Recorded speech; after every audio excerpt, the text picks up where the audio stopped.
Patch Day at ito ang aking daily devotion. At ngayong araw, pag-uusapan natin ay kung bakit mahalaga ang invisible presence ng ating Diyos o invisibility.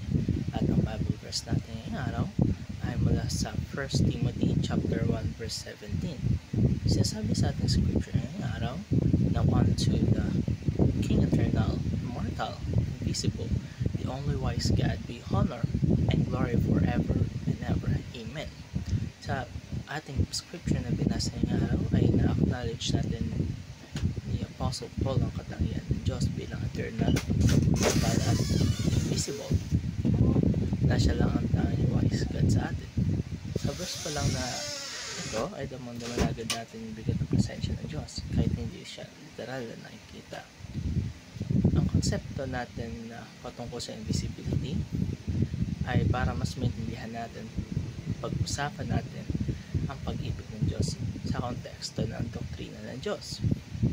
Ang doctrine of God's invisibility ay nagtuturo sa atin na ang buong essence ng Diyos, ang kanyang spiritual na pagiging ganap, ay hindi natin kaya makita o mahawakan ng buo gamit ng ating mga mata o isip.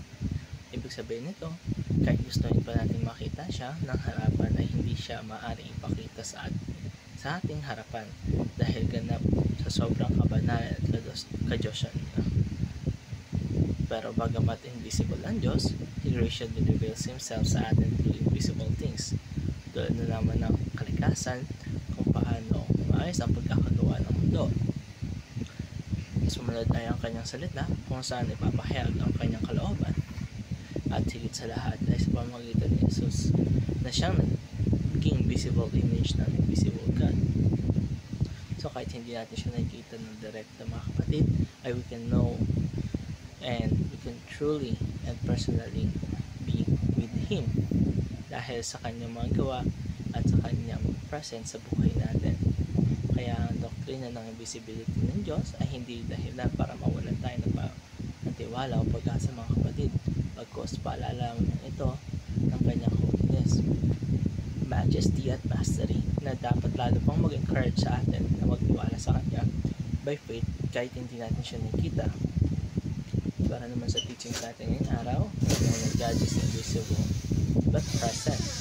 Hindi siya visible sa ating physical na mata, pero hindi ibig sabihin nito ay wala siya.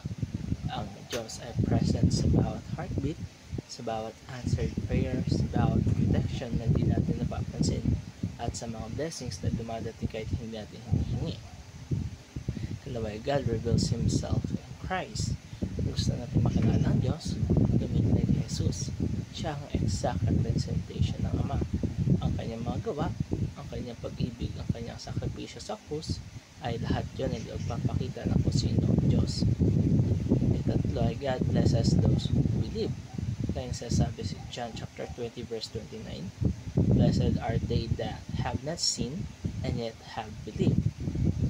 Kahit na hindi natin nakikita ang ating Panginoon, ay tayo naniniwala na andito siya sa ating tabi. Na ang laki ng reward sa mga taong naniniwala na kahit wala silang nakikita ang ebidensya sa harap nila, ay patuloy pa rin sila nanampalataya sa ating Panginoon. Kasi yun ang tunay na faith, yun ang tunay na panampalataya natin sa ating Panginoon, na kahit hindi natin siya nakikita, ay buo natin siyang minamahal, buo natin siyang pinaglingkuran natin buong puso, isip at lakas. At isa nang tatapos ang aking daily devotion, mga kapatid. Maraming salamat sa panonood.